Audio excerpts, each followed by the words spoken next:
Assalamualaikum warahmatullahi wabarakatuh. Salam planter petani sawit Indonesia. Salam tandan berduri. Sahabat sawit rakyat, jumpa lagi dengan channel kesayangan kita ini. Dan saya selalu mendoakan semoga sahabat-sahabat semua dalam keadaan sehat. Dan yang sudah berkebun semoga hasilnya selalu berlimpah. Dan bagi sahabat-sahabat yang baru saja mau mulai berkebun, semoga selalu semangat untuk melihat channel-channel kita berikutnya ini.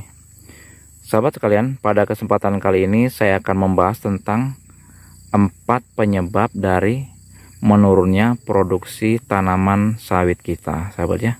Jadi tanaman sawit kita ini, sahabat, kalau kita mengabaikan 4 hal ini, maka hasil produksi kita akan menurun ya, sahabat ya. Jadi sahabat, yang pertama itu yang menyebabkan hasil tanaman sawit kita akan menurun adalah masalah pemupukan ya, sahabat. Jadi sawit ini, sahabat, kalau pemupukannya kita tidak kontinu maka hasilnya akan menurun. Itu untuk sawit yang sudah berbuah seperti ini, sahabat, saya sangat menyarankan kita menggunakan pupuk ya, sahabat ya. Itu yang mengandung kadar kalium yang tinggi, sahabat. Jadi kalau sahabat menggunakan pupuk majemuk, katakanlah NPK, maka pilihlah yang kadar kaliumnya tinggi. Jadi selain kadar kalium, kita juga harus memperhatikan unsur magnesiumnya, sahabat ya.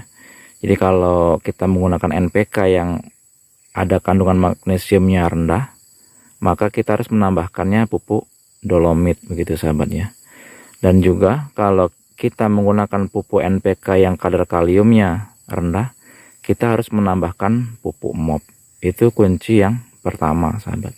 Kemudian yang kedua adalah kita juga harus memperhatikan tentang songgo dari tanaman kelapa sawit kita ini, sahabat ya.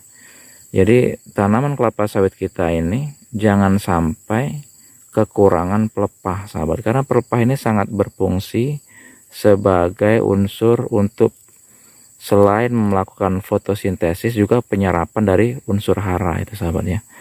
Mungkin kalau sahabat ada yang berkomentar, kalau di Malaysia itu tanpa songgo, oke lah sahabat. Sahabat bisa perhatikan bagaimana di Malaysia melakukan pemupukan. Mereka jauh lebih maksimal daripada kita dalam melakukan pemupukan itu, sahabat ya. Jadi itu yang harus kita perhatikan. Yang kedua adalah songgonya. Kemudian sahabat, yang tidak kalah penting adalah yang ketiga itu, sahabat, adalah kondisi lahan kebun kita. Ini sangat menentukan, sahabat.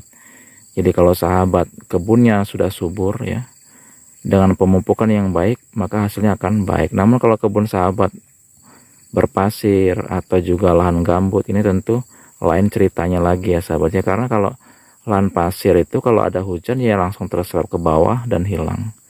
Kalau dilakukan pemupukan dan itu terjadi di musim panas atau kemarau, maka banyak yang menguap itu, sahabat ya.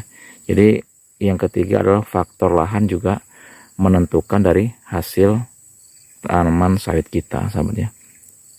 Kemudian sahabat, yang keempat itu yang sangat menentukan dari hasil sawit kita adalah kasih sayang kita terhadap tanaman sawit kita, sahabat.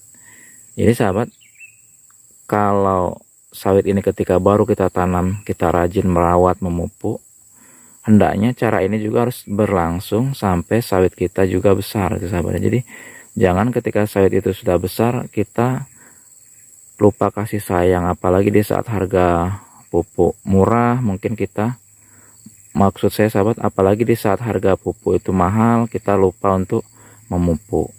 Dan tentunya sahabat, memupuk itu kita tidak boleh terlewat, sahabat. Walaupun harga sawit sedang murah, kita tetap harus memupuk. Dan bagaimana caranya agar kita bisa melakukan pemupukan dengan kontinu? Tentu setiap panen kita harus menyisihkan sedikit demi sedikit untuk cadangan pemupukan kelapa sawit kita, sahabat. Jadi sekalipun harga sawit murah, kita masih ada cadangan uang untuk melakukan pemupukan. Jadi itu, sahabat ya. Jadi kesimpulannya, 4 hal yang menentukan agar keberlangsungan buah sawit kita ini selalu banyak ya, sahabat ya. Yang pertama adalah pola pemupukan. Yang kedua adalah tentang songgo pelepahnya. Kemudian yang ketiga kondisi lahan. Dan yang keempat adalah rasa kasih sayang terhadap tanaman sawit kita. Semoga video ini bermanfaat. Assalamualaikum warahmatullahi wabarakatuh.